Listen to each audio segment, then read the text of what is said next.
Have you been playing the Orc faction in Call of Dragons and wondering why my Orcs honestly have clearly the most badass buildings and cosmetics? Well, to be honest, you have one of the best stories as well in Call of Dragons, and I've gone down the deep rabbit hole. We've done all the searching in the scout reports and all the little map hidden gems, and guess what? We have found the full story again of the Wilderburg faction. So if you've enjoyed so far the series on the Celestials, the Spring Wardens, League of Order, you're going to enjoy today's video. So strap yourselves in, grab your popcorn and get ready for this jam-packed video on the Wilderburg faction.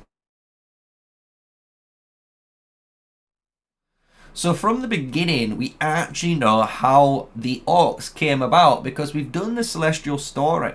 And in that Celestial story, we uncovered from some legendary tales that the God of Light, Leosa, potentially fell during his titanic event on Tamaris, and when he did, his teeth, which sounds a bit crazy, but his teeth from his jaw dropped and obviously landed into the ground, creating, as you guys know it as, Mount Dreadfang of the Orcs. So Mount Dreadfang is going to be our start journey of this story. This is where all the Orcs originally came from, such as the harsh and brutal conditions that is around that area, because you're going to need a very tough body to survive obviously the harshest conditions in the whole of the Tamaris regions. And that's where the Orcs basically came alive, and they were created, who knows, maybe single cell organisms going up, who knows, but they were created from this point. The Orcs initially though broke up into 6 different Orc clans, and these 6 clans would obviously do what any Orc clan would do and try to take over different territories against each other. And the Grey Claw clan is gonna be honestly one clan you guys are gonna need to remember, as well as the Black Hoof clan. These 2 clans actually kind of shaped up quite a lot of the history that happens later down the line between the Wilderburg faction. So we'll save that just for a little bit later so we don't spoil the surprise. However, we're going to move forward a little bit on to the year 645. Yes, the year 645, because this is actually when things would change, where the Orcs would stop actually internally fighting each other's clans and obviously trying to get territory from each other and unite and become the Wilderburg's first iteration of all the Orc clans. And this came about because all of the humans around the same time started to invade these guys, and they weren't happy about those invasions. So they went, you know what, let's stop fighting each other and fight the guys that are invading. And that's exactly what happened. So all the Orc leaders banded together and the Wilderburg faction was created, which is really, really cool to see very early on that this would happen. Only 5 years later, after this monumental growth of the Wilderburgs unifying into one faction, the humans would obviously invade, and the problem is they invaded the wrong area at this time. They actually invaded the homelands of the Tavarosi, and these are the guys that you might know as Hosk in game. Hosk is a very special character, and he's a Tavarosi of the race. And basically the Tavarosi was like, you know what, we don't really like getting invaded on by these human guys. So they looked to the neighbours, and the Orcs was the closest neighbours, and they saw they were getting problems too. So over negotiations, the Tavarosi and the Orcs would actually band together and become the first ever actual unification of 2 races, but under the Wilderburg banner. And it doesn't even stop from there. The year 672, it gets even crazier because they were expanding so much, the Wilderburgs, with now the newly joined forces of the Tavarosi. And in the year 672, they found goblins, which sounds crazy. They found some goblins in one of the mines and mountains while they were going around Daralan, and this is how they basically enslaved them. Unfortunately, at the beginning, they enslaved these goblins as slave workers and made them do all of the engineering tasks base needed for the Wilderburg faction. But don't worry, I'm not gonna lie, this is gonna change. It might put a little smile on your face that your boy Craig isn't chained bound. He is a free goblin, just like his boy Dobby here. Dobby has no master. Dobby is a free elf, and Dobby has come to save Harry Potter and his friends. We are going to move on because this is just like the recruitment stage where we can see, to be honest, the Wilderburg creating what we know today. We know the Wilderburg have the orcs, they've got the Tabarosi, and the goblins that are the main three units of their foundation. Later on, as you guys will notice, they do gain the satyrs. However, I'm going to actually put the satyr story maybe on its own, because honestly the satyrs, even being part of the Wilderburg clan, actually have very, very massive amount of lore in between their own race, which is very interesting because some of them are part of the Wilderburg, but some of them as well are purposely not, and they're their own faction or own clan-based little area in the map. So it's very interesting to see the satyrs have this split decision as well on them in regards to the Wilderburg. So let's fast forward now and move on into the next chapter of the Wilderburg's history. So now we can move on, and it's the year 789, and this is a very important time between the orcs and the humans, because this is the first time the orcs thought, do you know what, we are taking the challenge to the humans, and they invaded the first ever Forerunners Abbey, which is, you guys might know as the old Forerunners Abbey in game.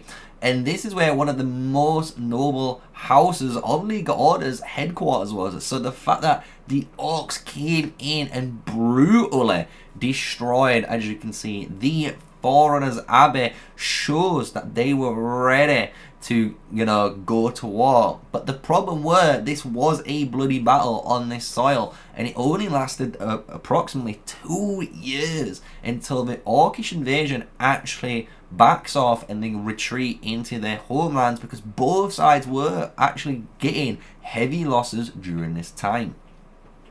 And then things go a little bit quiet. That's the thing. The orcs kind of do what they do, you know. They smoke, they expand, and they keep smoking a bit more, right? And they keep pushing forward.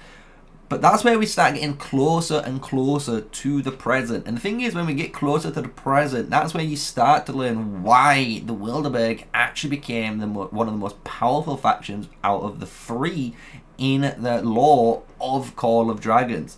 Because this is when the Wilderburg Alliance had basically expanded so much as one alliance that they held so much territory. And the different 6 clan chieftains were basically in a disagreement on who should be the leader of this alliance. And this is where we get into the year of 1150, and where a very pinnacle moment, which I think is the most amazing part of this story, is the fact that they created the Duel of Honor. And this is kind of similar to stuff like World of Warcraft with like the Rock Galar and... I challenge Makora! There's different types of, you know, like D&D ones where it's like duels to the death basically on the orc side, and I love the fact they've kept this kind of tradition in Call of Dragons here. So let's go into the Duel of Honor story here, because this is where all of the Wilderburg faction and shaping all comes about. So the Duel of Honor became a orc tradition, and it is obviously lived throughout time. And this is basically where all of the 6 clan chieftains would fight for the glory and obviously privilege of leading the clan. Our brothers and sisters. These warriors have sworn to fight. For you. Many lives will be lost. Or perhaps just one. And in the very first instance, this is where we're going to see all of the clans fight, but the Grey Claw clan would come on top, and their leader at the time is one where, again, you can actually use his artifact in game, even though we don't get access to this legendary orc hero, but his name was Karata. And the thing is, Karata arguably is the most badass and intelligent orc leader that has been in the current history of the Wilderburg faction, because all of his actions he took, as well as all the crazy wars he participated in, he always came out on top. And we're going to go through some of this because all of these decisions actually carried out all the way throughout time to create the very infrastructure that you guys know of in the Wilderburg faction today, with all of their units that you can use. So the Karata's first basically part of business was simple. He abolished straight away all the laws and enslavement to goblins. Yes, the boy wonder understood that the goblins aren't basically slaves, and they were their own race, and they were honestly, from all the architectural design and all the smart engineering they've been going on through the years, he established and understood their values and gave them full rights, and they were equal ranking within a orc person in the Wilderburg Alliance, which is massive for that race. But then, this is what's a bit weird. Karata went on an adventure, and when I mean adventure, I mean Karata went to go and raid and pillage a city and try and take more territory. And while he was doing this, the Black Hoof clan basically did something very, very sketchy. Knowing the tensions between the Orcs and Tavarosis were always a little bit, high, because you got to remember, these are two still different races, the Orcs and these bull-style people. They basically put out a hit. This is some John Wick stuff now. They put a hit out on the Overseer Kari of the Tavarosi, which is kind of crazy, because guess what? It fails. And during this failure, though, in the story, the Overseer's leader's son, Beru, escapes. And as he escapes, he starts going down a path, and somehow, I don't know where, but he manages to find Karata, which is very, very important for the next set of events. Karata meeting Beru and understanding the situation and finally becoming the leader and chieftain of the Wilderburg clan. Here's what is going on behind his back with the Black Hoof clan. So as any great leader does, he marches straight away back, gathers his forces, and goes and stops this rebellion against the Black Hoof clan, in which he obviously succeeds. But during this rebellion, and obviously the besieging and defensive work of Karata, Beru, the Overseer's Kari's son, would actually take revenge and assassinate and kill Mari, the leader of the Black Hoof clan during this time, which is absolutely mental in my books for a little plot twist in here. So after this whole event, Karata obviously understands now time is to show what a true leader does.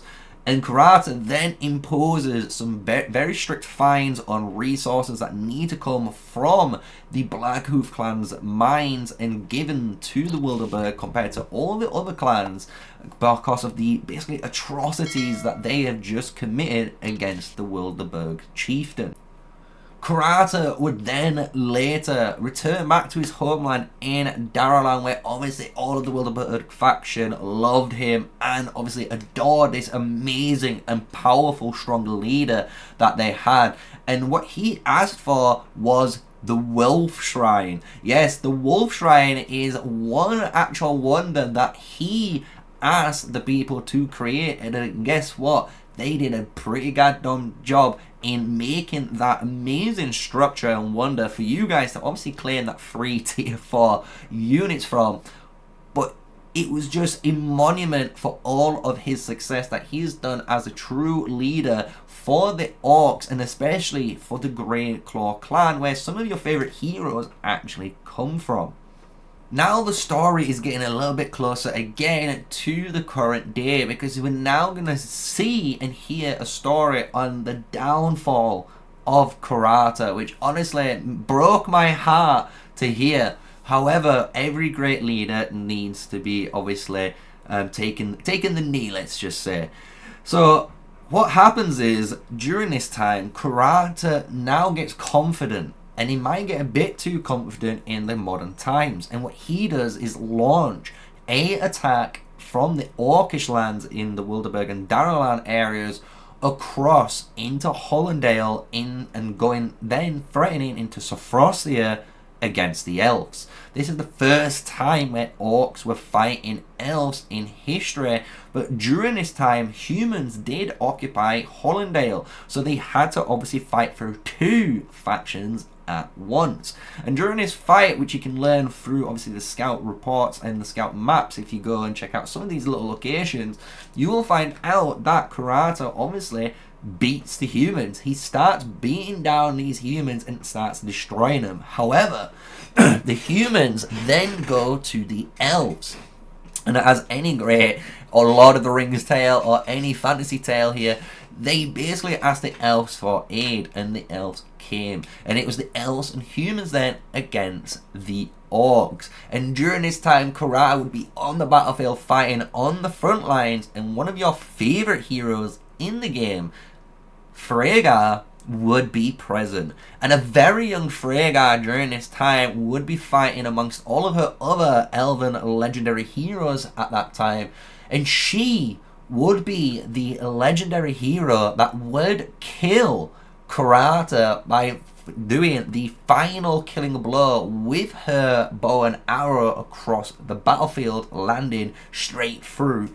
his skull, which is absolutely crazy to hear. And with the falling leader, with Karata on the ground, and the Wilderburg sees this, there is no chieftain now to obviously lead the horde of the orcs. And as any orc faction does without a leader, they go into chaos and start even hitting each other and retreat back to their homelands.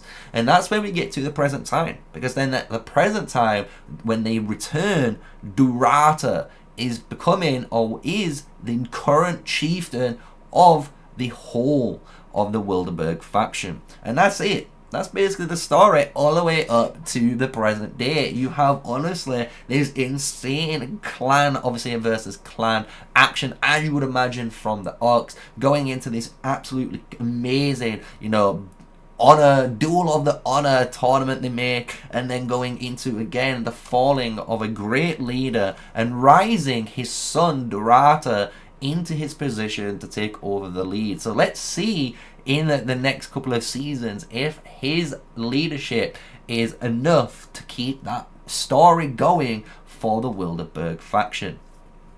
And there we have it, guys. We have finally made it to the end of the video, and that is the orc story completed, the Wilderburg faction all completed. So if you've enjoyed the video, smash a like, comment, and subscribe for more daily videos with me, MrSneakyy. I'm here every single day. And this is obviously just a one-off series. It's going to be a playlist as well. So if you actually want to wait until it all comes out and you can watch it from episodes 1 all the way through to episode 5, then you can do that. But this is, again, only the 3 factions we've covered so far, as well as the beginning with the Celestials that we've done. The next and final episode in this installment is going to be about Season 1. It's going to be about Season 1 and how we have gone from all of these 3 factions and all the backstory and how they fight each other, unify as one massive alliance basically, and fight against the common enemy, which is the Darklings. So if you're looking forward to that, that is gonna be next one. So hit the subscribe button and ring the notification bell so you are notified when it comes out. And until then,